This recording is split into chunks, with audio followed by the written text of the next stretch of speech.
Spine सीधी, 3 बार ओम का उच्चारण, उसके बाद प्रार्थना। ओ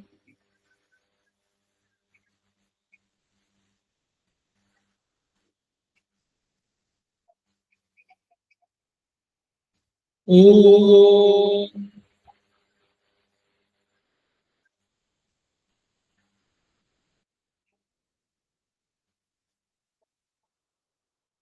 ओ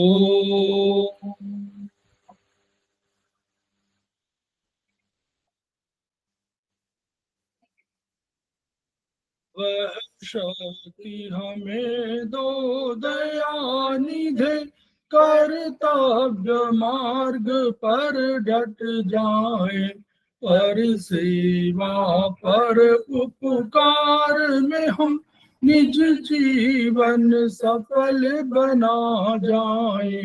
वह शक्ति हमें दो दयानिधे, कर्तव्य मार्ग पर डट जाए।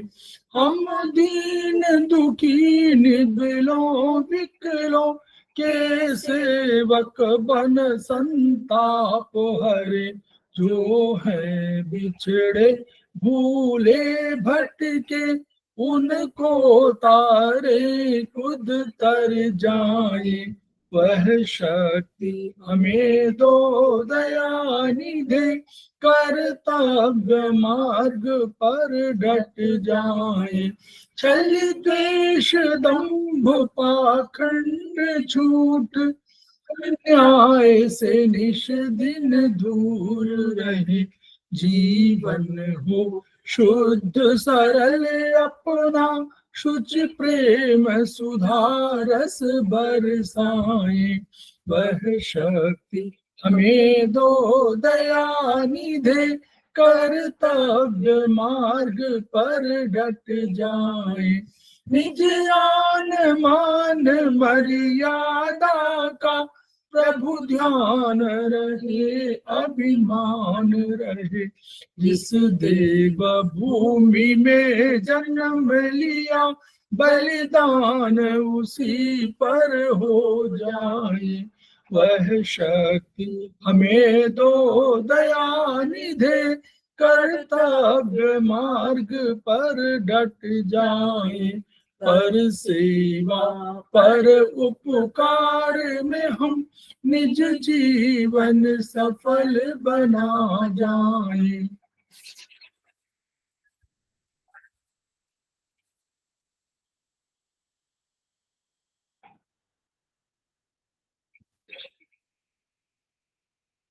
प्रणाम सर। प्रणाम।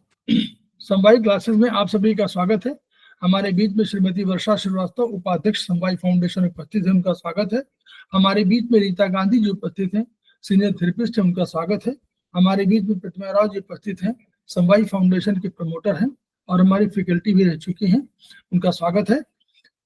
तो हम लोग समवाय फाउंडेशन के सदस्य हैं और हम लोग एक्यूप्रेशर शोध, प्रशिक्षण एवं उपचार संस्थान प्रयागराज से संबद्ध है। वहां की मनीषी ब्रह्मलीन एमपी खेमका सर की ऋणी है, जिनकी वजह से संस्थान को यह उन्नति मिली हुई है, यह स्थान मिला हुआ है, यह दर्जा मिला हुआ है और इस एक्यूप्रेशर थेरेपी को इतना उत्कर्ष मिला हुआ है। संस्थान का एक मोटो है, each one reach one, each one treat one, each one teach one. उसी को आपके माध्यम से जन जन जागरण अभियान के तहत पूरे विश्व में फैलाने का हमारा सपना है और मैं विश्वास है कि ये विधा जो अपेक्षाकृत कम खर्चीली है, उसका लाभ केवल आपको ही नहीं मिलेगा, आपके घर परिवार, पास पड़ोस, इष्ट मित्र, बंधु बांधवों को ही नहीं मिलेगा, वरन समस्त पीड़ित मानवता को मिलेगा। इसी विचार के साथ हम लोग आज की क्लास की शुरुआत कर रहे हैं। हमारे बीच में दर्शन भट्ट जी उपस्थित हो गए हैं, हमारे समवाय फाउंडेशन के प्रमोटर हैं, उनका स्वागत है। हमारे बीच में पुष्पा मोरे जी उपस्थित हैं, सीनियर थेरेपिस्ट हैं, उनका स्वागत है। तो हम लोग चर्चा करेंगे जो ट्रीटाइस 16 पर, हम लोग जो ट्रीटाइस 7 को अगर पढ़ना है तो ट्रीटाइस 7 के साथ साथ अगर आप ट्रीटाइस 16 को भी पढ़ते हैं तो निश्चित रूप से मानिए, अगर ट्रीटाइस 7 के साथ आप लोग ट्रीटाइस 16 को पढ़ते हैं तो निश्चित मानिए कि आपका ज्ञान बहुत बढ़ जाएगा। आपको वो कंसेप्ट क्लियर होने लगेगा जिसमें हम लोग कहते हैं कि हम ऊर्जा हमारी घटी है कि बढ़ी है, क्या समझें। क्या कंट्रावेक्शन ऊर्जा को बढ़ा हुआ मानता है या कंट्रावेक्शन ऊर्जा को घटा हुआ मानता है। इन सब चीजों को हम लोगों को समझने में आसानी रहेगी। तो आज हम लोग चैप्टर 4 की बात चर्चा करने जा रहे हैं। ट्रीटाइज 16 के बुक ये है, ट्रीटाइज 16,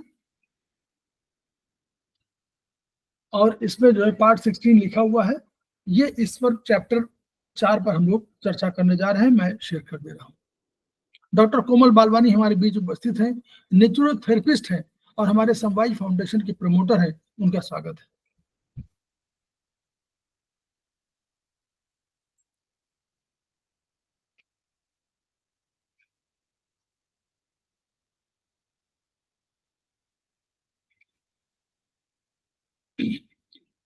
हम लोगों ने पढ़ा है कि कंट्रावेक्शन ऑफ की होता है, इसको रिबेलियस की भी बोलते हैं। अब ये है क्या कंट्रावेक्शन? देखिए, कंट्रावेक्शन माने हुआ एक आपको एक जगह से हमारे बीच में मैडम अनीता जैन उपस्थित हो गई हैं, हमारे सीनियर थेरेपिस्ट हैं, हमारे समवाय फाउंडेशन के प्रमोटर भी हैं और हमारी फैकल्टी भी हैं, सीनियर फैकल्टी हैं। उनका नमस्ते सर। तो हम लोग कंट्रावेक्शन किसको माने?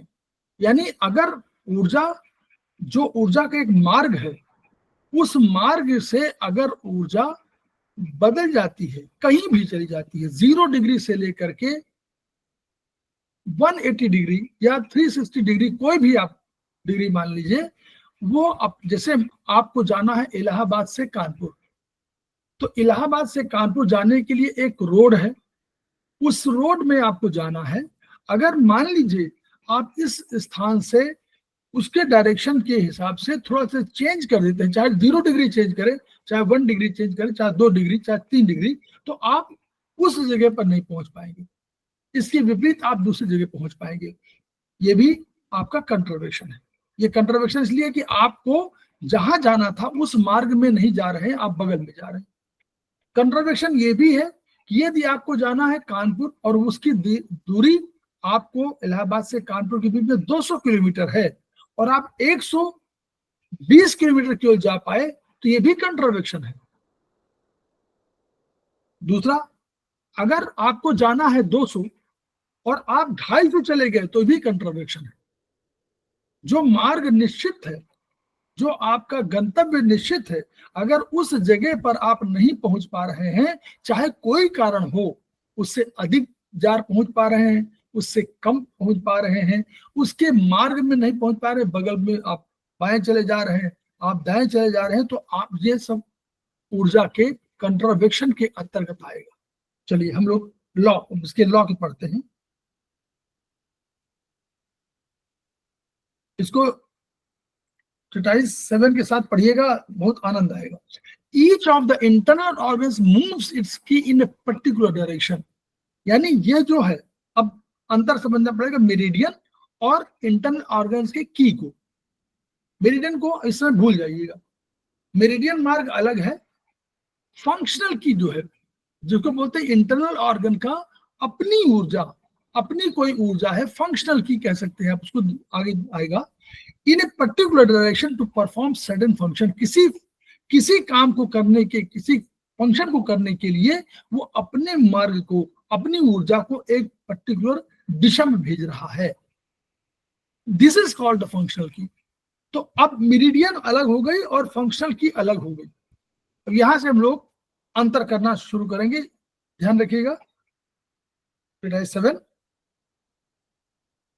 आगे चलिए।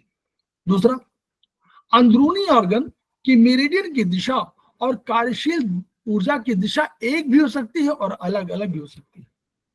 किडनी की मेरिडियन नीचे से ऊपर जाती है, तो यही मेरिडियन की दिशा उसकी किडनी की फंक्शनल दिशा भी हो सकती है और इससे विपरीत भी हो सकती है। कोई आवश्यक नहीं कि एक ही दिशा हो, ठीक है, आवश्यक नहीं है, एक भी हो सकती है और विपरीत हो सकती है।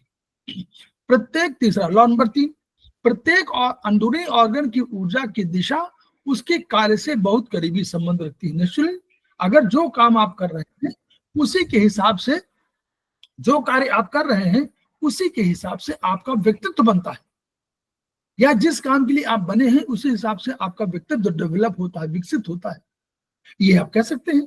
तो उसी तरह जो ऊर्जा, जो ऑर्गन बना हुआ है किसी काम के लिए, उस काम, उसका जो काम हो वही तो उसकी, उस ऑर्गन की दिशा हो सकती है, वही तो उससे संबंधित रखती है। तो वो करीब संबंध इसलिए है कि क्योंकि उसी का पार्ट है। करीबी संबंध इसलिए कि करीबी संबंध तो उसी का पार्ट है, इसलिए उसको तो उससे संबंध रखना ही पड़ेगा। आपका जो व्यक्तित्व है आपसे करीबी संबंध रखेगा ही। आपके घर परिवार का कोई सदस्य होगा तो आपसे करीबी संबंध रखेगा ही रखेगा। तो आपकी ऊर्जा, इस ऑर्गन की ऊर्जा उसकी इनहेरेंट ऊर्जा है, उसके अंदर स्थित ऊर्जा है, उसे करीबी संबंध रखेगी ही रखेगी। Law number 4, when the functional key flows in wrong direction it is called contraction of key or rebellious key। अब कहते हैं कि ये एडवोकेट्स कहा उसमें आता है कोर्ट वगैरह में कि हमारा रिबेलियस हो गया, रिबेल हो गया, रिबेल बोलते हैं उसको, कि जो हमारा गवाह था, जो हमको पक्ष में कहना था कि इस घटना के मारपीट का यह चश्मदीद गवाह है, उसने कहा मैंने तो देखा ही नहीं था, मैं तो बाय द वे वहां से गुजर रहा था, हमने देखा कि लोग भीड़ है और वहां कोई था नहीं। तो कह देते हैं कि भाई रिबेल हो गया ये। तो वैसे ही है कि जो की का काम है, जिस डायरेक्शन में जहां जाना है उसको उस जगह जाना चाहिए था, लेकिन वो अपने गंतव्य से दूसरी दिशा में जा रही है, दिशा भ्रमित हो गई। तो इसको हम कहेंगे कि मार्गोल्लंघन हो गया है, और इसी को हम लोग कहेंगे रिबेलियन। यही रिबेलियस ऊर्जा है, यही रिबेलियस की है। ठीक है। 5वां, wrong direction means a direction other than its normal direction of flow of functional qi. अब कह रहा है कि देखिए, फंक्शनल की का हमने एक डायरेक्शन आपको बता दिया, हमने एक सिद्धांत दिया कि हम ये डायरेक्शन है फंक्शनल की का। अगर इस रास्ते में नहीं जा रही है, इस रास्ते से अलग कोई रास्ता है, तो उसको हम रॉन्ग डायरेक्शन मानेंगे। ठीक भी है। हमने कहा कि आपको जाना है, हमने कहा कि आपको बारात घर यहां से 20 किलोमीटर दूर है, तो बारात घर पहुंचे तब तो आप कह सकते हैं कि हमने काम अपन पूरा कर दिया। और आप बारात घर नहीं पहुंचे, उसके बगल में पहुंचे, उसके दूसरे बगल में पहुंच गए, कोई अंतर नहीं पड़ता, वो सब आपका रॉन्ग डायरेक्शन माना जाएगा। आप स्कूल के लिए निकले, आप स्कूल नहीं पहुंचे, आप दूसरे स्कूल में पहुंच गए, ये सब सारे रॉन्ग डायरेक्शन के माने जाएंगे। ठीक। एग्जाम्पल क्या रहे, गलत दिशा का अर्थ है कार्यशील ऊर्जा का अपनी सामान्य दिशा से अलग हटकर अन्य दिशा में बहने लगना। यानी जिस दिशा में जाना चाहिए, जहां जाना चाहिए, उस जगह पर अपने गंतव्य तक न पहुंचे, वो उससे अलग जाए, बाएं जाए, दाएं जाए, पीछे जाए, आगे जाए, कहीं भी जाए। उसको, एक बच्चा स्कूल से निकला घर, स्कूल के लिए घर से, रास्ते में मान लीजिए उसको किसी ने मार रोका, तो वो वापस लौट आया, तो अपने गंतव्य तक नहीं पहुंचा, तो वो भी कहलाएगा गलत दिशा में गया, घर लौट आया, यानी स्कूल नहीं पहुंचा। कारण कुछ भी हो, कारण पे हम लोग बाद में चर्चा करेंगे, कारण में चिकित्सा का वो है। तो गलत दिशा में अपनी दिशा से जहां जाना था, अपनी दिशा और अपना गंतव्य दोनों चीजें याद रखिएगा, गंतव्य और दिशा दोनों। यहाँ दिशा नहीं, गंतव्य नहीं लिखा हुआ, लेकिन गंतव्य और दिशा, आप उसको जाना तो एक पर्टिकुलर डायरेक्शन में, पर्टिकुलर जगह पर जाना है। अगर वहां नहीं जा रही है कार्यशील ऊर्जा, तो अपनी दिशा में वो बह नहीं रही है, मार्गोल्लंघन है। उदाहरण, स्टमक की कार्यशील ऊर्जा की सामान्य दिशा नीचे की ओर होती है। स्टमक अपनी सामान्य दिशा जो उसकी है कार्यशील ऊर्जा, वो नीचे की ओर होती है। अगर इससे वो उलट जाए, अब चूंकि यहाँ पर सीधे उल्टा है, ऊपर उलट जाए तो ऊपर की ओर बहने लग जाए तो इससे मिचली होगी, वमन होगा, नौजिया होगी, वोमिटिंग होगा। इसे स्टमक की का मार्गोल्लंघन कहेंगे। लॉ नंबर 6 यही सब, जहां पर थोड़ा सा यहाँ पर बस ध्यान देने की आवश्यकता है। लॉ इतने बहुत स्पष्ट है, क्लैरिटी है, और यही चीज क्लैरिटी हमको समझाना है कि कहीं कहीं कंफ्यूजन 7 पार्ट से हो जाता है, उनको लगता है कि ये कैसे हो गया, तो वहीं पर पॉइंट है, ये उसको बहुत क्लैरिफाई कर रहा है। उसके बाद ये किताब लिखी गई है। द कंजर्वेशन ऑफ की includes the following 2 conditions also. देखिए बताएंगे, if the normal direction of the functional key is upwards, although the key is flowing upwards, but it fails to reach its destination. This is also a condition of conservation of key. जाना है कानपुर, कानपुर नहीं पहुंच पाई, बीच में 20 kilometre दूर पर ही रुक गई। इसका मतलब कि अपने गंतव्य तक पहुंच नहीं पाई। It is also contravection of qi. Clarify कर दिया, बिल्कुल स्पष्ट कर दिया। This is deficiency type of contravection of. Contravection है लेकिन डिफिशियंट है। क्यों? क्योंकि अब वहां तक जाने की ताकत नहीं रही, आपकी ताकत नहीं रही, आप बीच में गिर पड़े। एक 100 मीटर की रेस है, उसमें आपको जाना है, 100 मीटर डैश में एक बंधा हुआ धागा कि आप वहां पहुंचेंगे और आपका नाम नोट कर लिया जाएगा कि आपने पूरा किया। आप 80 मीटर पर पहुंचने के बाद गिर पड़े तो पहुंचे नहीं ना, तो आपका नाम वहां नोट नहीं हो पाया। तो ये वाला है, ये आपका डिफिशियंस है। क्यों? आपकी ऊर्जा वहीं पर, आप बेहोश होकर गिर पड़े, बेदम होकर गिर पड़े, तो ये डिफिशियंसी टाइप ऑफ कंट्रावेक्शन है। कंट्रावेक्शन ये भी है। This type of contravection arises in case of spleen qi sinking. आपको एक और रास्ता दे दिया कि ये जब कभी इस तरह की मामला हो तो आपको नॉर्मली स्प्लीन की सिंकिंग में आपको देखना है, and failing to reach its destination causing prolapses, varicose veins, hernias, myasthenia gravis and wrinkles of skin। लो अब सब आपको बता दिया गया। इससे क्या क्या होगा? स्प्लीन सिंकिंग से प्रोलैप्स होंगे, कोई ऑर्गन का प्रोलैप्स होगा वो इसमें मिलेगा। नंबर 2, वेरिकोज वेन्स इसी की वजह से होंगी, हार्निया होंगी इसी वजह से, माइस्थेनिया ग्रेविस इसी वजह से होगा, और आपके चेहरे पर, किसी के चेहरे पर जो रिंकल्स पड़ते हैं उसको, तो यानी इन सब, इनका उपचार, इन सब बीमारियों का उपचार आपको क्या करना है? Spleen qi sinking. ये तय कर दिया इन्होंने कि स्प्लीन की सिंकिंग का जब भी उपचार करना हो तो प्रोलैप्स हो तो स्प्लीन सिंकिंग, हार्निया हो तो spleen sinking, varicose veins spleen sinking, myasthenia gravis हो और रिंकल्स, तो आपको स्प्लीन की सिंकिंग का उपचार कर देना है। अब आपको क्लैरिटी ऑफ विजन समझ में आने लगा होगा। जो लोग सेकंड सेमेस्टर में हैं और सेकंड सेमेस्टर ऑनवर्ड्स, उनको, although the normal direction of the functional key is upwards but it goes excessively upward beyond its destination is also contravection of key। जाना था आपको कानपुर से, आपको इलाहाबाद जाना था, आप विंध्याचल पहुंच गए। आपके अंदर इतनी ताकत है, इतनी ताकत है कि आप रुके नहीं। आपको रुकना था इलाहाबाद में कि रुक जाइए, आप नहीं रुके, आप और 20 किलोमीटर 25 किलोमीटर और आगे बढ़ते चले गए और विंध्याचल तक पहुंच गए। This is excess condition and it is also contravection of qi. ये भी कंट्रावेक्शन ऑफ की है। हाँ, ये एक्सेस कंडीशन है। आपके अंदर इतनी ऊर्जा थी कि आप दौड़ते हुए चले गए, आप, अब उस ऊर्जा आपका खत्म नहीं हुई तो आप आगे बढ़ते चले गए। ये आपका एक्सेस कंडीशन है। This type of contravection arises in case of liver qi. अब ये भी बता दिया आपको, अब आपको सोचना नहीं है। लीवर की flowing excessively upwards causing migraine और हेडेक ऑन टेम्पल, आई और lateral side of the head. बाईं तरफ का सर दर्द हो गया, टेम्पल में हो गया, यहां आपका दर्द हो गया और माइग्रेन हो गया। ये सब आपका जो है वो किसकी वजह से है? ये कंट्रावेक्शन किसे? लीवर की का होगा। लेकिन हाँ, इसमें एक्सेस कंडीशन है। वहां ऊपर क्या था? वो मार्ग में 20 किलोमीटर पर वो हमारा जो दौड़ने वाला था, हमारा साथी, वो गिर गया, उसकी ऊर्जा खत्म हो गई। तो यानी वो कंट्रावेक्शन ऑफ की तो है लेकिन डिफिशियंस। ये हमारा क्या है? ये दौड़ गया आगे, 100 मीटर की जाना था, ये 200 मीटर पे दौड़ गया, तो गया तो, लेकिन 200 मीटर गया इसलिए कोई उससे फायदा नहीं हुआ, कंट्रावेक्शन भी कहलाएगा। नियम का इसने भी उल्लंघन किया इसमें, माइग्रेन में।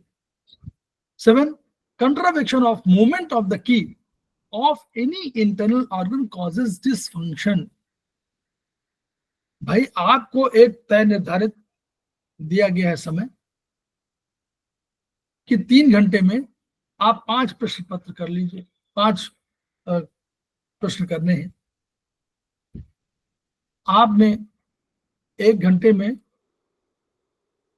पूरे 3 घंटे निकाल दिए और 2 ही क्वेश्चन किए, तो अल्टीमेटली डिसफंक्शन तो है ही।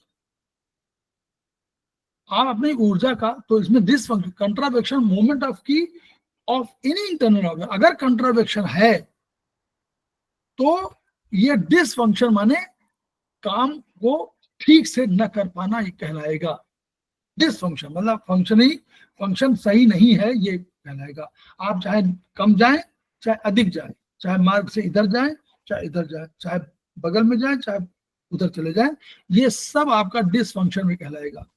Law number 8, there are 2 types of contravection. Contravection 2 तरह के हैं। एक्सेस टाइप हम लोगों ने देखा, एक डिफिशिएंट टाइप। एक में ऊर्जा अधिक है, आप आगे निकल गए, एक में ऊर्जा कम है, आप बीच में रुक गए, तो ये दोनों डिफिशिएंट टाइप है, excess type. Law number 9, all contravections are of excess type except spleen की sinking and kidney की contravection which are of deficient type। ये कह रहे हैं कि स्प्लीन की सिंकिंग, तो हम खुद ही बोल रहे हैं कि स्प्लीन की ऊर्जा सिंक कर रही है। सिंक माने डूब रही है। डूबे कौन आदमी? जिसकी ऊर्जा कम होगी। तो डूब रही है अगर स्प्लीन की सिंकिंग, तो इसको हम लोग कहेंगे क्या? इसको डिफिशिएंट टाइप की बोलेंगे। और जितने तरह के, दूसरा क्या बोलेंगे?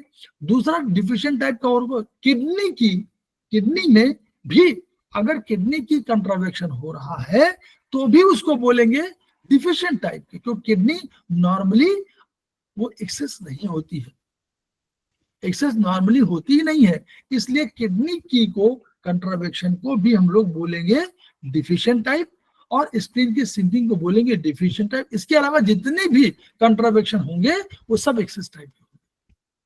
अब आपको पूरा डिफाइन कर दिया, आपको सोचना भी नहीं है कि कौन डिफिशिएंट टाइप का है, कौन एक्सेस टाइप का है। Following are the normal direction of the functional qi of each internal organ. कह रहे हैं कि इंटरनल ऑर्गन में नॉर्मल डायरेक्शन वो भी बता दिया। अब आप यहीं से जहां कहीं ट्रेटाइस 7 में अन्यथा समझ में आ रहा हो, आप लोग बता रहा हूं, जहां कहीं ट्रेटाइस 7 में उसके चैप्टर में अन्यथा समझ में आ रहा हो, वहीं पर अंतर कर लीजिएगा।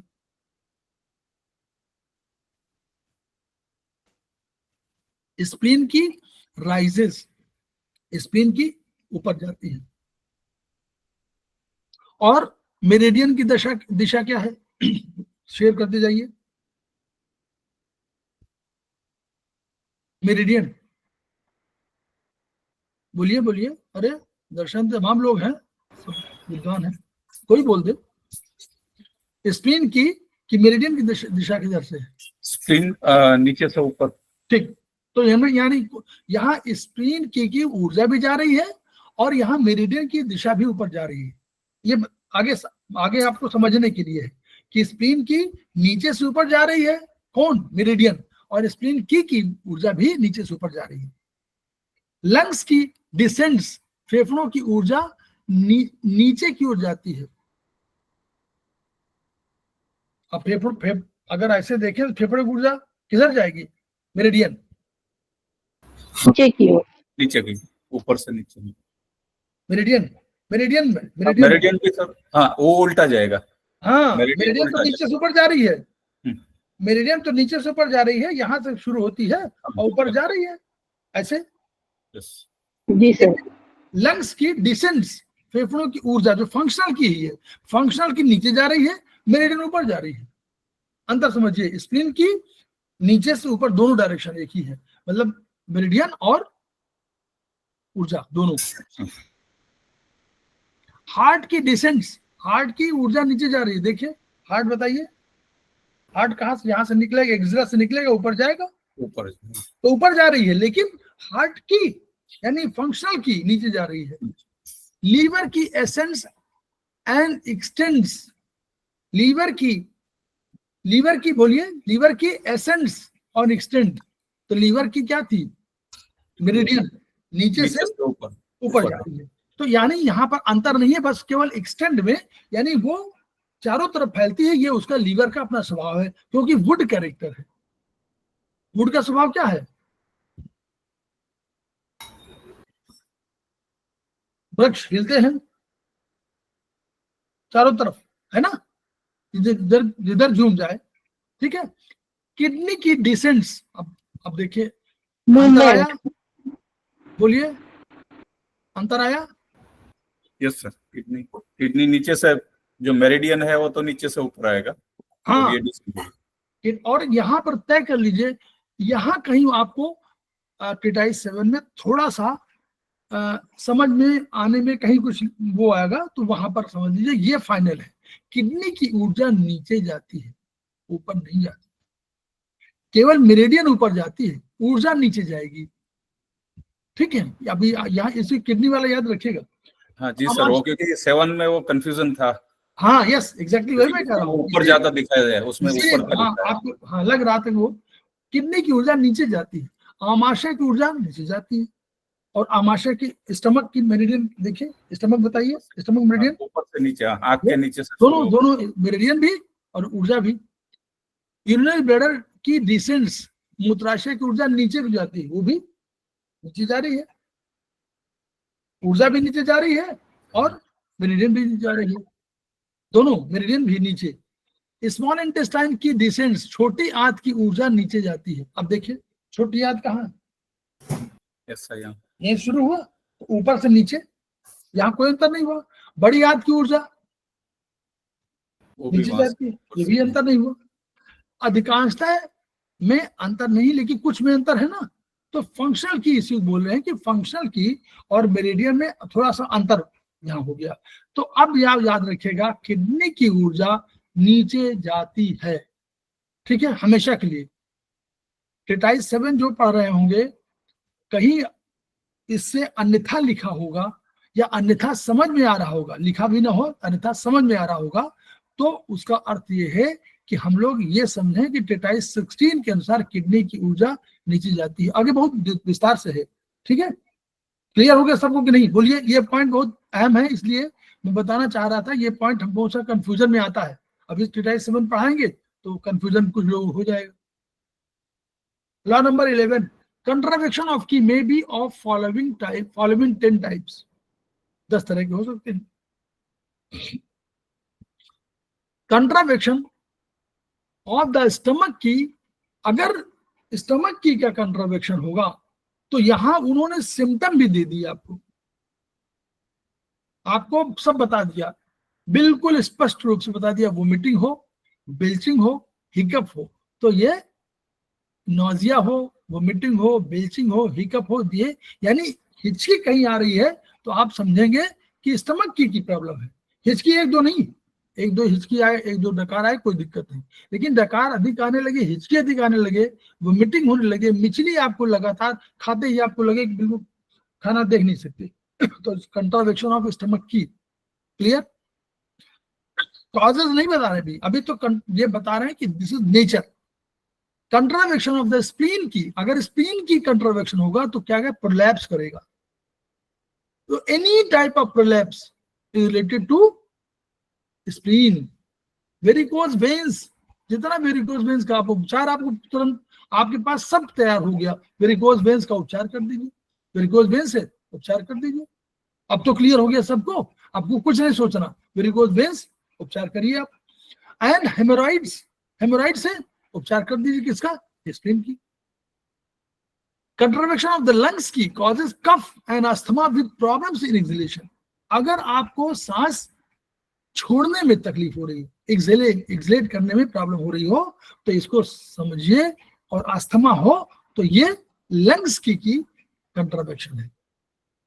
इनहेल में नहीं कह रहा है, अभी एक्सहेल में कह रहा है कि अगर बाहर सांस छोड़ने में आपको, सांस जब छोड़े तो आपको तकलीफ होने लगे और अस्थमा हो, तो आपको कंट्रावेक्शन ऑफ लंग्स की। कंट्रावेक्शन ऑफ द किडनी की हो तो अस्थमा होगा, लेकिन प्रॉब्लम से इनहेलिंग, सांस लेने की, क्यों, सांस लेने की क्रिया का कंट्रोल कौन करता है, किडनी की, और सांस छोड़ने की क्रिया का कंट्रोल करता है लंग्स की, along with lungs की, along with and this one kidney की along with लीवर, ठीक है। जो वो हार्ट के बगल में लंग्स है तो वो लंग्स हार्ट वाला हो गया, और लीवर किडनी पास है। अब कंट्रावेक्शन ऑफ द हार्ट की कॉजेज, अब देखिए, अगर बाय द वे हार्ट की प्रॉब्लम हो तो मेंटल रेस्टलेस इंसोम्निया, ठीक है, हार्ट की में कंट्रावेक्शन होगा तो ये मानसिक बेचैनी, क्यों, जो चाइनीज मानते हैं कि मन जो है हार्ट में वो करता है, निवास करता है, ठीक है, हृदय में मन का निवास है। ये यहाँ की फिलॉसफी है चीनी दर्शन की। चाइनीज फिलोसोफर मानते हैं कि मन जो है रहता है, अब हम लोग आयुर्वेदिक पढ़े हुए तो उससे मत बहुत सोचिएगा, ये कह रहे हैं कि हार्ट में मन रहता है, ठीक है, हृदय की ऊर्जा का मार्ग उन्नयन हो गई तो क्या होगा, रेस्टलेस, बेचैनी हो जाएगी और इंसोम्निया हो जाएगी, ठीक है, बेचैन हो जाएगा और अनिद्रा आ जाएगी। अब कंट्रावेक्शन ऑफ द लीवर की, अब लीवर की क्या होगा, अगर कंट्रावेक्शन की दो तरह का कहा था ना, कि एक तो अपने गंतव्य से आगे निकल जाए, अगर अपने मार्ग से और आगे निकल गई तो कहां पहुंचेगी, ऊपर देखिए, ऊपर कहां जाएगी, यही तो है, ऊपर जाएगी तो यही तो जाएगी, भाई यहाँ लीवर है, लीवर की आई, ऊपर आई, कहां जाए, माइग्रेन, हेडेक, डिजीनेस, इरिटेशन, ये सब ब्रेन की मानसिक बीमारी हो ना, सिर दर्द, माइग्रेन, चक्कर, क्षुब्धता, ये सब इरिटेशन, डिजीनेस, ये क्या है, ये सब अधिकतर मनोभाव वाले हैं, तो ये वही कर देगी। कंट्रावेक्शन of the liver qi going horizontally, बगल में देखा कि बहुत आराम से बैठा हुआ स्टमक, अटैक कर दिया उसने, horizontally to the stomach causes nausea, belching and vomiting.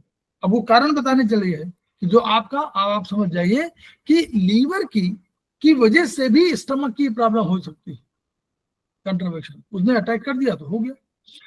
Liver, contravection of the liver qi going horizontally to the spleen, अगर स्प्लीन में कहीं प्रॉब्लम हो गई, स्प्लीन में अटैक कर दिया इसने, तो क्या करेगा, अल्टरेशंस ऑफ कॉन्स्टिपेशन, डायरिया, एक दिन डायरिया, एक दिन कॉन्स्टिपेशन, एक दिन डायरिया, एक दिन कॉन्स्टिपेशन, सवेरे डायरिया, शाम को कॉन्स्टिपेशन, ये अगर हो रहा हो तो आपको उपचार करना है किसका, लीवर की, उसको आप कर देंगे। तो लीवर की बढ़ी हुई है तो लीवर को क्या करेंगे, उसको घटाएंगे, और उधर क्या है, उधर स्प्लीन की को बढ़ाना चाहिए, है ना, क्योंकि एक कमजोर उसको कमजोर पाके अटैक कर दिया, तो लीवर की को आप डाउन करेंगे और स्प्लीन की को आप बढ़ा देंगे।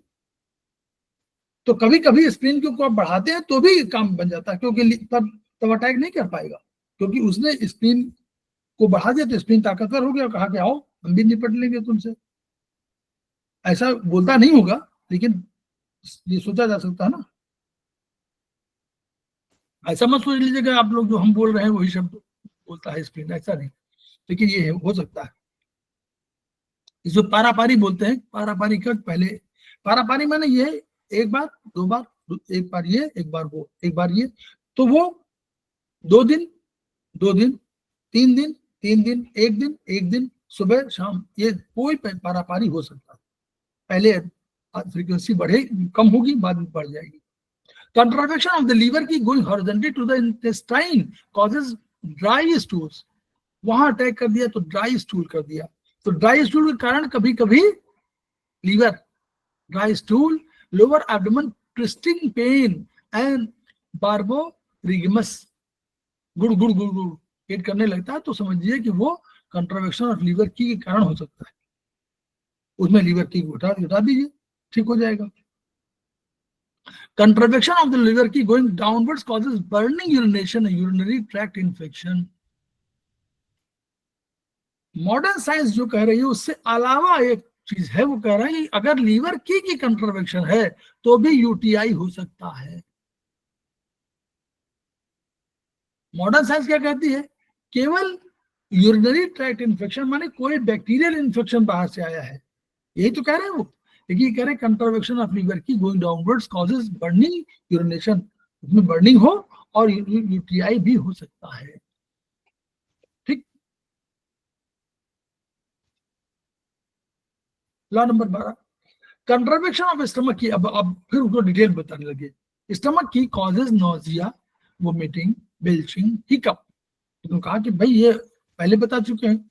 अब कह रहे हैं स्टमक की फंक्शनल की, अब देखिए अब विस्तार से आपको और अधिक और बताते चल रहे हैं बढ़िया, ताकि आपको बहुत बढ़िया समझ में आए। कह रहे हैं कि स्टमक की फंक्शनल की, स्टमक की फंक्शनल की बात कर रहे हैं, मेरिडियन की बात नहीं कर रहे, वो कह रहे फंक्शनल की। भोजन में पाचक रस, उसका काम यही है, कहा करीबी संबंध है ना, फंक्शनल की का स्टमक से करीबी संबंध है, उसी का अंग है, उसी की ऊर्जा है, उसी के अंदर इनहेरेंट दबी हुई है। कैसे, हम लोग तो आयुर्वेद पढ़े हुए हैं, तुम जानते हैं कि द्रव्य गुणकर, द्रव्य में ही तो गुणकर्म आश्रित है, तो फंक्शनल की भी तो स्टमक में आश्रित है, तो ये हम वहां से जान रहे हैं, लेकिन यहां नहीं कहा गया ऐसा।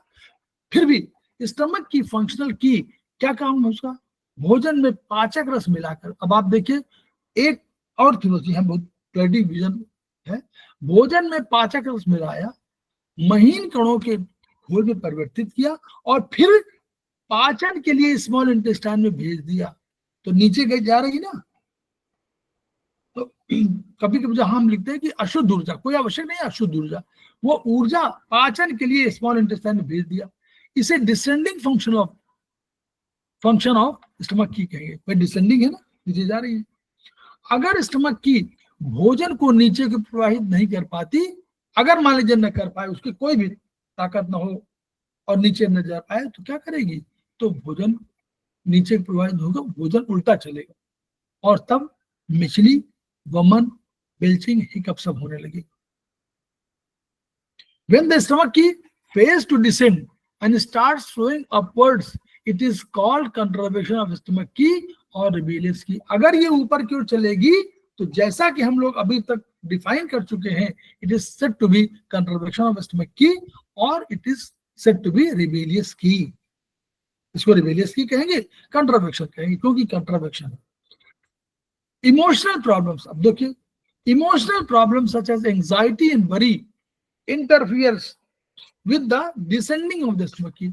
अब हम लोग कहते हैं, ये भी कह रहे हैं वही बात, शरीर और मन, शरीर और आत्मा, शरीर मन आत्मा एक इकाई है। उसने कहा कि भाई आप तो फंक्शन की बात कर रहे थे, अब ये उन्होंने कहा कि एंजाइटी एंड वरी ये पराभौतिक तत्व है, मनोभाव है, ये कैसे करेंगे, तो करेंगे, वो भी कर रहे हैं। ऐसा नहीं कि आपने खाना केवल खाया और हुआ ना, अगर उसी समय इमोशनल प्रॉब्लम कोई हो गई और आपने देखा खाते हुए टीवी में कि 50 आदमी मार दिए गए और उसी समय आपको एंजाइटी हो गई, तो ये क्या करेगी, it interferes with the descending of the stomach की। इसीलिए कहते हैं कि आप जब खाना खा रहे हो तो आप उसमें टीवी मत देखें, आग के जलने के हो सकते हैं, कोई कहीं पर कोई मारा जा चुका होता है, कहीं कुछ कोई घटना हो, तो उससे अवॉइड करने के, क्योंकि इमोशनल प्रॉब्लम्स भी आपको वरी, एंजाइटी वरी जो है ये इंटरफियर करेंगे, आपको दुख हो जाएगा, उससे भी खराब खाना हो जाएगा, आपको बहुत अधिक चिंता होने लगेगी, तो भी आपको डिसेंडिंग की प्रॉब्लम होगी, तो उल्टा हो जाएगा। Students face this condition at the time of examination. वो भी अब तो आपको कुछ सोचना भी नहीं, सब बताते चल रहे हैं Khemka sir. Students face this condition, examination हुआ और आपको लगने लगा करे मेरा जी मितला रहा है। अब वो जी मितला नहीं रहा, वो बड़ी एंजाइटी है, आपको टेंशन हो रही है, तनाव हो रहा है examination. Businessman may face it out the time of income tax और सेल्स टैक्स असेसमेंट और रेट्स। असेसमेंट हुआ, उन्होंने कहा भाई आपके पास ये 5 करोड़ कहाँ से पाया गया, इसको बताइए। अब वो उतनी देर में होने लगा, वो एंग्जाइटी बरी हो गई, अब उसको नॉजिया, वोमिटिंग, हिचकी आने लगी। तो हिचकी इस कारण से भी आ सकती है। इन case of death of a near relative one may face this condition. चलिए दुख हो गया, आप बहुत दुखी हो गए। मेन सिम्टम क्या है? नॉजिया होगी, वोमिटिंग होगा, बेल्चिंग हो गए, हिकअप होगा, खाना आमाशय से वापस मुंह में आने लगेगा, व्यक्ति का खाने का मन नहीं करेगा, बिल्कुल नहीं। आपने कहा चाय पीना, इच्छा ही नहीं, वोमिटिंग फील हो रही। तो वो जो है कंट्रावेक्शन ऑफ स्टमक की, अब इसको फिर बता दिया, ये कंट्रावेक्शन एक्सेस कंडीशन की ओर इशारा कर रही है। इसके लिए 4 पॉइंट बहुत बढ़िया, P6 SP4। पेरिकार्डियम का 6 पॉइंट हम लोग जान रहे हैं, डिस्टल पॉइंट भी बहुत बढ़िया पॉइंट है। SP4 CV10 ये आपको stimulate the descending function of, ये नीचे वाले जाने की कोशिश करते हैं। CV13 और CV10 हम लोग, CV13 क्या है? इट सबड्यूज द रिबेलियस की ऑफ स्टमक। ऊपर CV13 और CV10 और CV12 3 पॉइंट बहुत इंपॉर्टेंट पॉइंट है, आप लोग नोट कर लीजिए। CV13 स्टमक का जो पार्ट है, तो कंसेप्शन वेसल नीचे से जा रही है ऊपर ना, याद करिए, CV मेरिडियन नीचे से जा रही है ना, तो 10 नीचे आएगा, 12 ऊपर आएगा, 13 और ऊपर आएगा। तो 10 आपका आया, तो 10 जो है लोअर पार्ट ऑफ स्टमक है, आपका 10 आया, 12 आया middle part of the stomach आया, और 13 आया आपका अपर पार्ट ऑफ स्टमक। तो आप समझिए क्या है 12 क्या है, CV12 याद करिए आप लोग। CV12 क्या है? फ्रंट शू यांग और फ्रंट शू पॉइंट, फ्रंट शू पॉइंट है ना 12 का, उसी का CV12 स्टमक का, तो वही बीच का है, वो बीच का पार्ट है। और CV10 नीचे का पार्ट है, CV13 ऊपर का पार्ट है। तो यानी तीनों, दोनों 13 को और 10 को उन्होंने कर दिया, तो आपको 4 पॉइंट पर सिडेशन के बाद बढ़िया हो। Law number 13, contravection of spleen qi causes prolapsis, varicose veins and haemorrhoids. अब क्या है नंबर 1 पे क्या है? Spleen's functional qi goes up to lungs and heart. वो ऊपर जाती है, लंग से मिलती है, हार्ट से मिलती है, और वहां पर अपना फूड एसेंस दे देती है टू दीज ऑर्गन्स। जहां इन ऑर्गन्स को दे दिया, और जैसे दिया इनको, तो क्या करते हैं, इसको की और ब्लड में कन्वर्ट कर देते हैं। हार्ट उसको ब्लड में कन्वर्ट कर देता है, और लंग्स उसको की में कन्वर्ट कर देता है। If the spleen functional key does not ascend properly, the food essence will not be transported. अब आप देखिए क्या होगा, अगर फंक्शनल की स्प्लीन की नहीं जा रही है, तो क्या होगा? फूड एसेंस, जो आपने कहा ना कि भोजन से भोजन ऊर्जा, वो विल नॉट बी ट्रांसपोर्ट, वो ट्रांसपोर्ट ही नहीं पाएगी, और डायरिया विल बी कॉज्ड। ऊपर नहीं गई तो नेचुरली नीचे जाएगी, तो नेचुरली जा करके वो उसने कंट्रावेक्शन कर दिया, और वो डायरिया हो जाएगी। In the long run there will be deficiency of qi and blood. क्यों? अब ऊपर तो की तुम्हारी गई नहीं, ना ब्लड गया, क्यों नहीं बना? की नहीं, वर्चुअली जाना तो फूड एसेंस है, लेकिन ऊपर जब गई फूड एसेंस, तो रॉ मटेरियल तो फूड एसेंस है, इसी से बनना है की, इसी से बनना है ब्लड। तो अब जब एसेंसी नहीं गया, तो कहां से बनेगा? रॉ मटेरियल गया नहीं, तो ना आपका की बनेगा, ना ब्लड बनेगा, तो डिफिशियंसी हो जाएगी। Spleen qi descending is called contravection of spleen qi और rebellious qi. In fact spleen qi sinking pattern is called the contravection of the spleen qi. अब क्या है? स्प्लीन का कंट्रावेक्शन जो है ये सिंकिंग पैटर्न का है, इसलिए डिफिशियंसी पैटर्न हो जाएगा। आगे चल के पढ़ेंगे डिफिशियंसी क्यों, सिंकिंग माने डूब रही है, बिल्कुल मृतप्राय है। So there is abnormal deficiency of spleen key and this causes the spleen key sinking. अगर abnormal deficiency है आपका 50%, 75%, 25% की ओर रह गई, अगर स्प्लीन की, मान लीजिए कोई पैमाना हो कि 100% होनी चाहिए और 25% रह गई, तो यानी स्प्लीन की सिंकिंग कहलाएगी। 75% है ही नहीं। Ascending of spleen key lifts and keeps the body organs in place. तो ऊपर जब चल रही है तो क्या करती है, अपने सारे ऑर्गन्स को समझ में अपनी जगह पे कायम रखती है। अगर ये सिंक कर जाती है तो प्रोलैप्स हो जाएगा। Following persons who have to stand long hours, अब वो भी बता दिया कि किनको अधिक होती है, किनको अधिक होने की संभावना होती है। तो आप बातचीत में जब करते हैं तो आप पूछ लीजिए, भैया आप क्या हैं, आपका काम क्या है, आप ट्रैफिक पुलिसमैन हैं? उनका यस। उन्होंने कहा कि आप देखिए आप बस कंडक्टर हैं? यस। वर्कर्स वर्किंग मशीन लगातार खड़े रहने काम करते हैं? यस। बिल्डिंग वर्कर है? Yes. कुक्स who works in standing condition for long hours every day, आपने पूछ लिया। तो आप ये समझ सकते हैं कि उनको स्प्लीन की सिंकिंग हो सकती है, उनको हार्निया हो जाएगा, उनको प्रोलैप्स हो जाएगा। तो ये जो कंडीशन है, ये इन दशाओं में आप ये आपको वो दिए गए हैं टेस्ट के पॉइंट कि आप जब पूछ कर होता है ना, पूछ कर कि क्या काम करते हैं, तो उससे आपको इसमें मदद मिलेगी। स्प्लीन की deficiency causes in the long run spleen qi sinking. अगर डिफिशियंसी हो गई, डिफिशियंसी माने आपका 100 था अब 75% रह गया, यानी 25% डिफिशियंसी, मोर और लेस। ऐसा मत सोचिए कोई स्टैंडर्ड हमने बना रखा है, ये मोर और लेस 25% अगर आपके डिफिशिएंट हो गई तो डिफिशियंसी कहलाएगी। लेकिन अगर यही आपने इलाज नहीं किया तो लॉन्ग रन में क्या होगी, स्प्लीन की सिंकिंग कहलाएगी। अब कैसे होती है, क्यों होती है? Excessive consumption of cold and raw food. आपने भोजन कहा, आपको कहा गया कि सलाद खाइए, आपको कहा गया कि फल खाइए, ठीक है।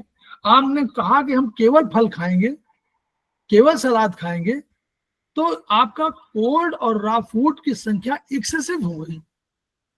आपको सब लेना है, आपको भोजन भी लेना है, आपको रोटी दाल वाला भी लेना है, आपको फल भी खाना है, आपको सलाद भी खानी, सब खाइए। लेकिन अगर आप यही केवल खाएंगे तो स्प्लीन की सिंकिंग, स्प्लीन की डिफिशियंसी हो जाएगी। ईटिंग एट इरेगुलर, अब आपने कभी खाया 8 बजे, कभी खाया 10 बजे, कभी खाया शाम को 8 बजे, कभी खाया रात 10-12 बजे।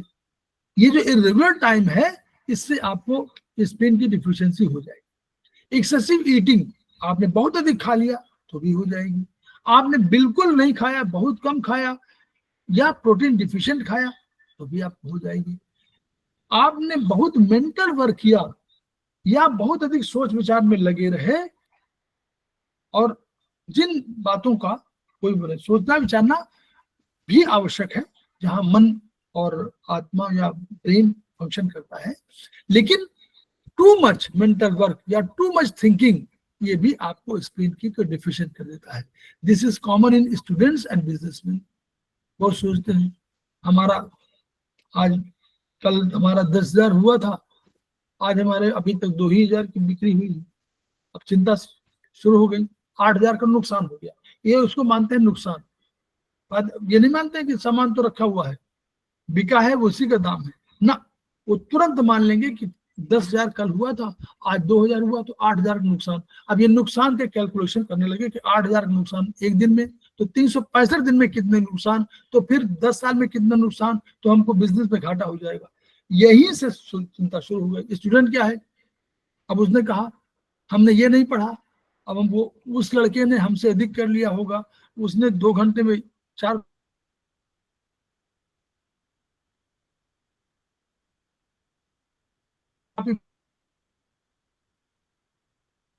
यहीं पर बैठा हुआ। इन सबको ये एक्सेसिव बिना किसी विषय के ये सोचना है ना। इसको हिंदी में बोलते हैं शेख चिल्ली का सोचना। Anyway, going to work just after hurried lunch, आपने जल्दी भोजन लिया और तुरंत चले गए, ये भी आपको स्प्लीन की डिफिशियंसी होती है। ये भी किसको हो जाएगी, जो ऑफिस वर्क करते हैं, उनका लंच टाइम केवल आधे घंटे का मिला हुआ है, 15 मिनट तो आपको आने जाने में खर्च हो गए, या 5 मिनट बतियाने में खर्च हो गए, मिला 10 मिनट में आपको खाना भी खाना है, तुरंत ज्वाइन करना है। प्रोलॉन्ग एक्सपोजर टू डैम्पनेस, बहुत ऐसी जगह पर रहना, ऐसे मुल्क में रहना जहाँ डैम्पनेस अधिक हो, जहाँ नमी अधिक हो, या जिस घर में रहें उसमें डैम्पनेस हो, यानी हवादार ना हो, उसमें बिल्कुल आपको नमी दिखाई पड़ती हो, वो भी आपको स्प्लीन की डिफिशियंसी को कारण हो जाएगी।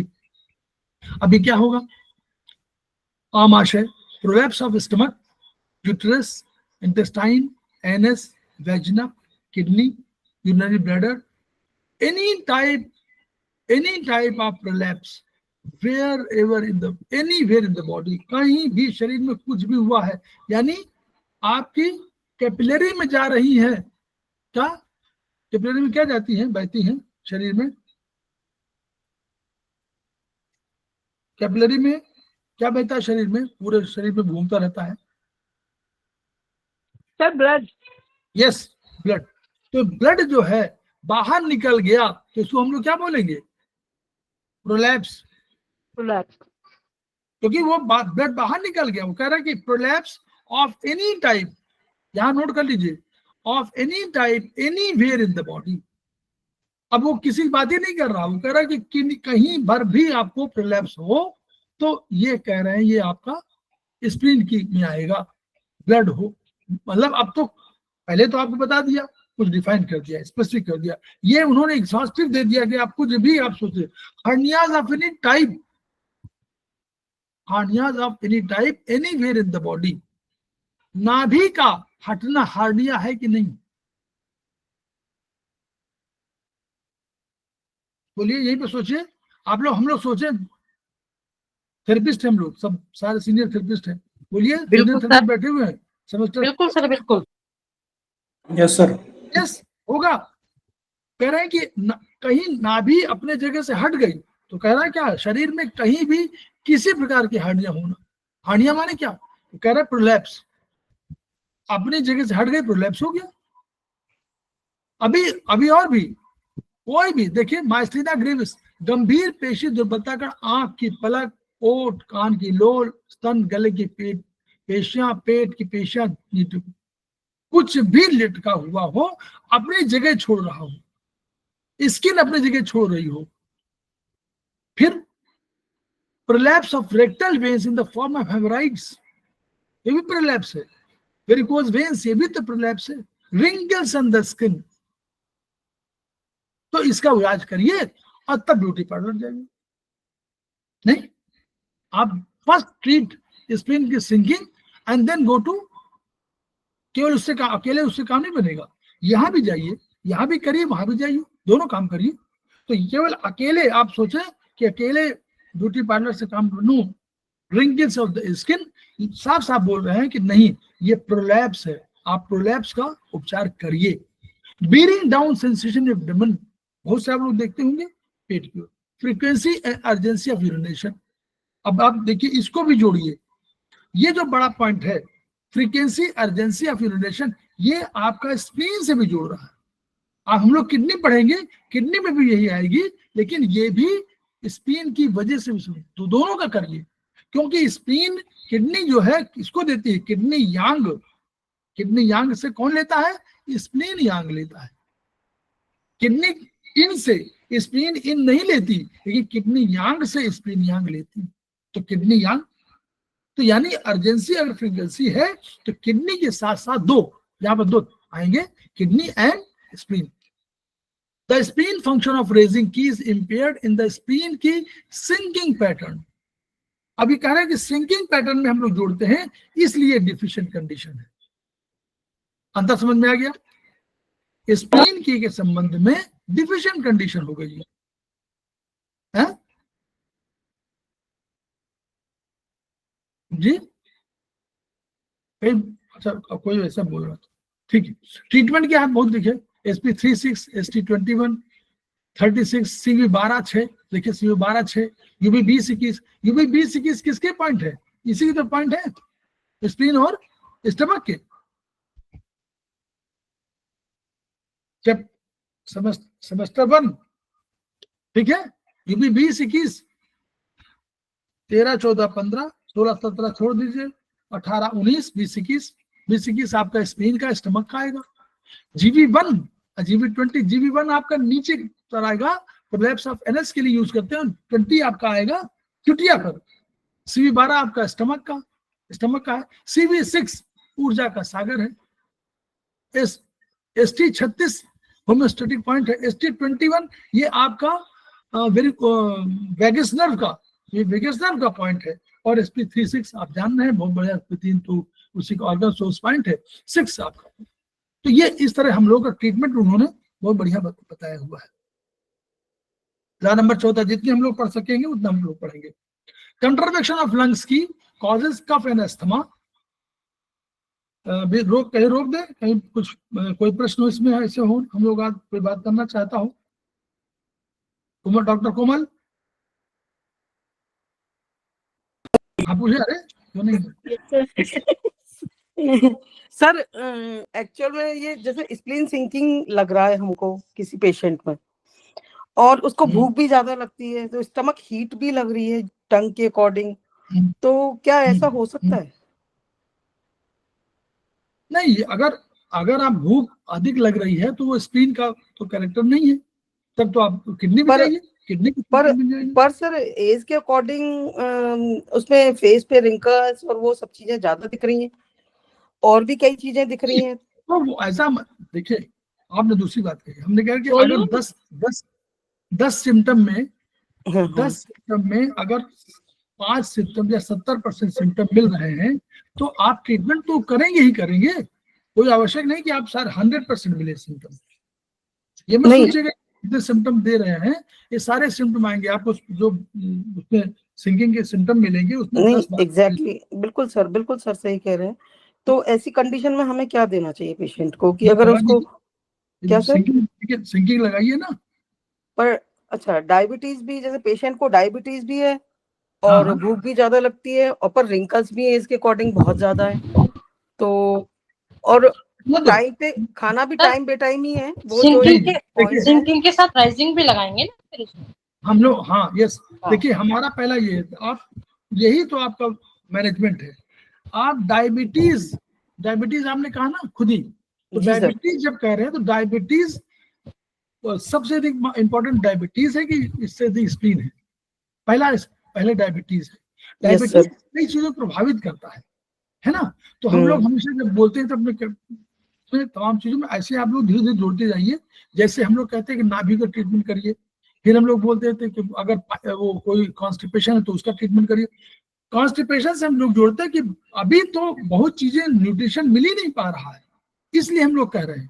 तो आप पहले एक एक कर दीजिए, एक बार आप दीजिए उस पर क्या कहते हैं डायबिटीज पर, फिर आप एक दिन स्प्लीन का दे दीजिए, और ऐसे आप अपने मैनेजमेंट से अलग अलग करके दे दीजिए। तो आप देखिए रिजल्ट आपको 5-7 दिन बाद मिल सकते हैं, ये तो हो सकता है। लेकिन एक साथ सारे पॉइंट, कभी कभी एक आध पॉइंट उल्टा हो जाता है, कहीं वहां टोन करना सीट करना तो वो भी तो ऐसा नहीं, बच्चे जहां पर देना है वहां पूरे प्रोटोकॉल पूरा दे दीजिए, और दूसरे दिन आप दूसरे प्रोटोकॉल दे दीजिए। तो उससे आपको पहले दिन पता चल जाएगा कि हाँ इसने ये फायदा। तो सर इसमें वैसे भी अगर स्टमक हीट है पहले तो स्टमक इनके पॉइंट तो स्प्लीन सिंकिंग में आ ही जाते सर। सर स्टमक हीट के कारण भी तो डायबिटीज हो सकती है ना सर? हाँ यस, तो स्टमक हीट तो पहला इलाज। हाँ नहीं सर मेरा इसी से रिलेटेड प्रश्न है कि स्टमक हीट को हम स्टमक इन से भी तो खत्म कर सकते हैं। स्टमक इन से नहीं, ना स्टमक हीट तो यांग है। नहीं यांग तो है, पर अगर हम उसको इन का ट्रीटमेंट देंगे तो क्या स्टमक हीट नहीं है? किसका इनका? स्टमक इनका अगर हम ट्रीटमेंट देते हैं तो स्टमक हीट कम नहीं होगी सर? नहीं स्टमक नहीं, पहले देखिए हम लोग तो इस तरह करना चाहिए कि मान लीजिए आग लगी हुई है तो पहले आग को बुझाना फिर जल बढ़ाना है, ये तर्क है। हाँ, एग्री सर, बिल्कुल सर। पहले आप स्टमक हीट हटाइए, फिर आप भले स्टमक में कोई चीज आप पूरी, पहले यांग जो सबसे मुसीबत का कारण है, तो यांग तमाम चेंजेस यहाँ से लेकर ऊपर तक ला रही होगी, तो उसको पहले ठीक करिए, तो उससे बहुत चीजें ठीक हो जाएंगी। उससे डायबिटीज भी ठीक हो सकती है, उससे आगे चल के जो आंखों की सब प्रॉब्लम है वो भी ठीक हो सकती है। तो वो जी सर, रिंकल्स भी वो भी कारण हो सकते हैं, ऐसा मत सोचिए कि नहीं हो सकते। अच्छा, और सर पर कहते हैं कि यांग की प्रॉब्लम अगर बहुत दिनों तक है तो वो इनमें कन्वर्ट हो जाती है, तो ये भी तो हो सकता है कि वो इनमें कन्वर्ट हो। इतना जल्दी कितना एज है सर? 65 के आसपास है सर। वैसे कितने सालों से है? 10 10-12 साल से है, 10-12 साल से है डायबिटीज तो। देखिए पहली बात है कि हाँ हो सब इनकी प्रॉब्लम बाद में होगी, पहले यांग की होगी, लेकिन अभी तो यांग तो बिल्कुल दिखाई पड़ रहा है। अभी यांग तो सोता हुआ नहीं है, यांग तो दिखाई पड़ रहा है कि स्टमक हीट है उसको। आप खुद ही कह रहे हैं, उसको बताएगा ना कोई कि हमको चेस्ट में हो रहा है, यहाँ हो रहा है, आंखों में हो रहा है, जलन हो रही, ये सब कुछ सिम्टम आएंगे ना, ऐसे तो स्टमक हीट बोलने देंगे आप। नहीं बस स्टमक सर भूख ज्यादा लगती है, एक ही सिम्टम ऐसा दिखता है। और कुछ नहीं है, कोई सिम्टम नहीं। नहीं नहीं और कुछ नहीं दिखता सर। वेट कम है सर। तो वेट कम, भूख अधिक लगती है और वेट कम है, इसका मतलब कि स्टमक हीट बढ़ी है। हाँ सर वही सब चीजें कि वेट कम है, मतलब रिड्यूस हो रहा है कहने का मतलब। अगर हाँ मैं वही कह रहा हूँ कि अगर स्टमक हीट जो है, स्टमक हीट अगर भोजन अधिक खा रहा है तो उसको वेट बढ़ना चाहिए। अगर नहीं बढ़ पा रहा है इसका मतलब कि वो उसका जो मेटाबॉलिज्म है बहुत तेज हो रहा है, यानी हीट बढ़ी है, हीट जला रही है उसको। और यूरिनेशन और उसमें स्टूल में नहीं वो कॉन्स्टिपेशन है सर। हाँ तो कॉन्स्टिपेशन जला रहा है ना, यस सर अग्नि जला रही है सारे बिल्कुल सर। लिक्विड को। ठीक है सर, स्टमक हीट दे करके ये stomach फिर heat- ऑल्टरनेटिव दे हैं सर, हम ये सब चीजें ऑल्टरनेटिव दे सकते हैं सर। हाँ दे सकते जी। ठीक है सर, ठीक है, okay sir, thank you sir. Okay. चलिए लॉ नंबर 14, बस हम लोगों का एक पेज यही खत्म करते हैं। Contravection of lungs qi causes cough and asthma with problems with exhaling. भाई जो लंग्स है तो एक्सेल वाले पे है, तो ये इसकी समस्या होगी। The normal direction of lungs की फंक्शनल इज डाउनवर्ड्स, लंग्स की डाउनवर्ड्स है, नीचे। It must descend and go up to kidneys, ये किडनी तक जानी चाहिए। डिसेंडिंग ऑफ लंग्स की ब्रिंग्स की एंड फ्लूइड, दोनों चीज नोट कर लीजिएगा आप लोग, अकेले मत सोचिए। की एंड फ्लूइड, जो आपके शरीर के रोमों में जो आपको तरलता दिखाई पड़ती है वो दैट इज लंग्स की, along with fluid down to kidneys and bladder. If the lungs की phase to descend, मान लीजिए नहीं उतर पा रही कोई कारण से, this will stagnate, रुक जाएगी in the chest and cause cough or asthma. This is called contraction of lungs की, इसको contraction बोलेंगे। लंग कंट्रावेक्शन लंग्स की व्हेन द लीवर की, अब एक और भी, व्हेन द लीवर की अटैक्स लंग्स, अटैक कर दिया लंग्स लीवर की ने, द लंग्स की फेज टू डिसेंड, अगर अटैक कर दिया तो रोक दिया ना उसने, तो वो उतरना नहीं चाहती, उतर नहीं पाएगी। Excessive consumption of hot and greasy food, देखिए यहाँ पर शुरू हुआ भोजन पर, जो हम लोग पूछते हैं कि पूछे क्या आप खाते हैं, तो excessive consumption of hot and greasy food create heat in the body, especially in liver. Ayurveda में लीवर अग्नि है, यहां पर अग्नि नहीं, यहां पर विंड है, ठीक है, मतलब यहां पर कास्ट है। तो एक्सेसिव और ग्रीडी फूड करेगी तो हीट पैदा करेगी। Anger causes formation of liver fire, रोज भी आने लगेगा उसको, ये कंडीशन मिलेगी, सिम्टम मिलेंगे। Anger causes formation of liver fire. In the long run, liver fire causes liver की इन्फ्लेमेशन। लॉन्ग रन में ये चीजें हो जाएंगी कि वो लीवर की इन्फ्लेमेशन करेगी। When this liver, अब लीवर फायर हो गए तो लीवर फायर माने यांग, तो लीवर फायर माने यांग माने फैलाव है ना, तो जैसे फैलाव होगी तो लंग्स पर अटैक करेगी। This is said to be lungs qi का कंट्रावेक्शन। क्या आएगा symptom? breathlessness, asthma with problems of exhaling, inhaling काट दीजिएगा, inhaling exhaling का होगा। कफ, येलो और ब्लड टिंट स्पुटम, थूक जो आएगा। फुलनेस ऑफ हाइपोकॉन्ड्रियम, हाइपोकॉन्ड्रियम में ऊपर के डायफ्राम से नीचे आप 9 भाग बना लीजिए, तो ऊपर वाले जो भाग है वो हाइपोकॉन्ड्रियम कहलाएंगे, ठीक है। एपिगैस्ट्रियम और हाइपोकॉन्ड्रियम ऊपर वाले भाग है, यहाँ फुलनेस आएगा बिल्कुल स्टमक के जस्ट बगल में। हेडेक, सर दर्द, ये एक्सेस कंडीशन है।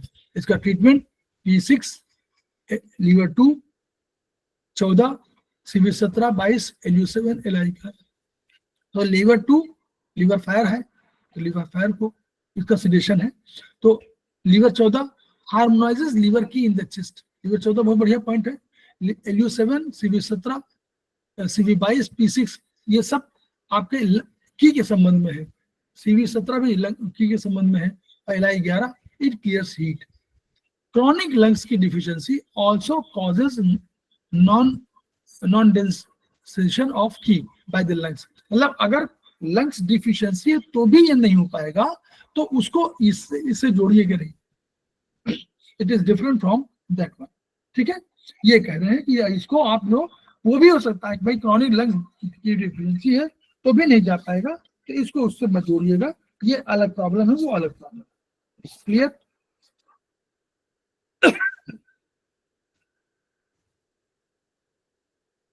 देखिए हम लोग तो पढ़ रहे हैं, आप लोग सुन रहे हैं, हम भी मतलब ऐसा मत सोचिए रेगुलर के रूप में हम पहली बार हम भी पढ़ रहे हैं। इरेगुलर तो हमने पढ़ा होगा 2-4 चीजें, लेकिन जो रेगुलर पढ़ने की बात है वो हम भी पढ़ रहे हैं, और हमको तो आनंद आ रहा है। आप लोगों को कैसा लग रहा है?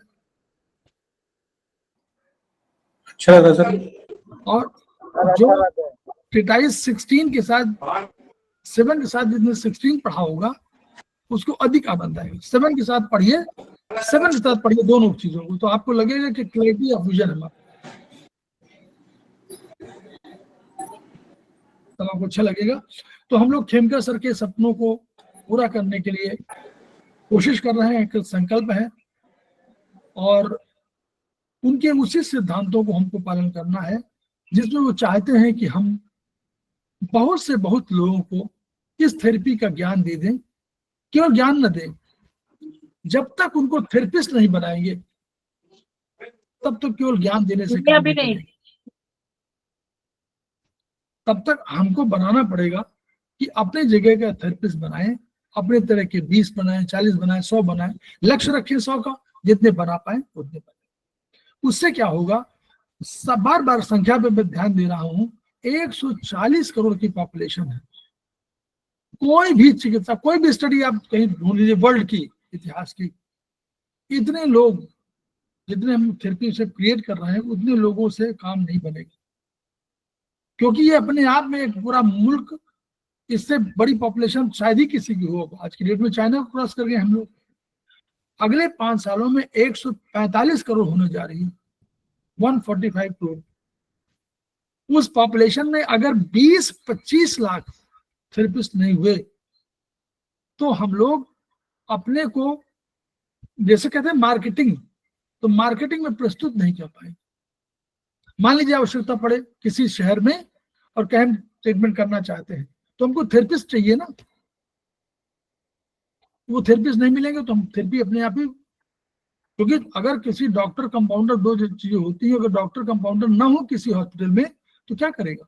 तो इसलिए हमको चाहिए कि हम, और कोई संस्थान, कोई इंस्टीट्यूशन, कोई विश्वविद्यालय ऐसा भी नहीं है जो एक साथ 1 लाख स्टूडेंट को तैयार कर पाए 1 साल में, क्योंकि तब भी हमको 20 लाख के लिए 20 साल लगेंगे।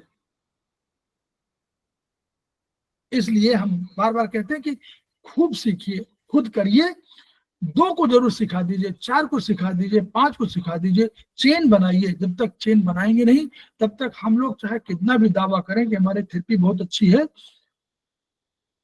सफल नहीं हो पाएंगे, क्योंकि सफलता के लिए आवश्यक है कहीं कुछ क्वांटम हम। तो इन्हीं शब्दों के साथ कि खेमका सर के सपने पूरा करना है, each one reach one, each one teach one, each one teach one. इन्हीं शब्दों के साथ 2 मिनट का ब्रेक, फिर हम लोग चरक पर बात करते हैं। Thank you sir. धन्यवाद सर।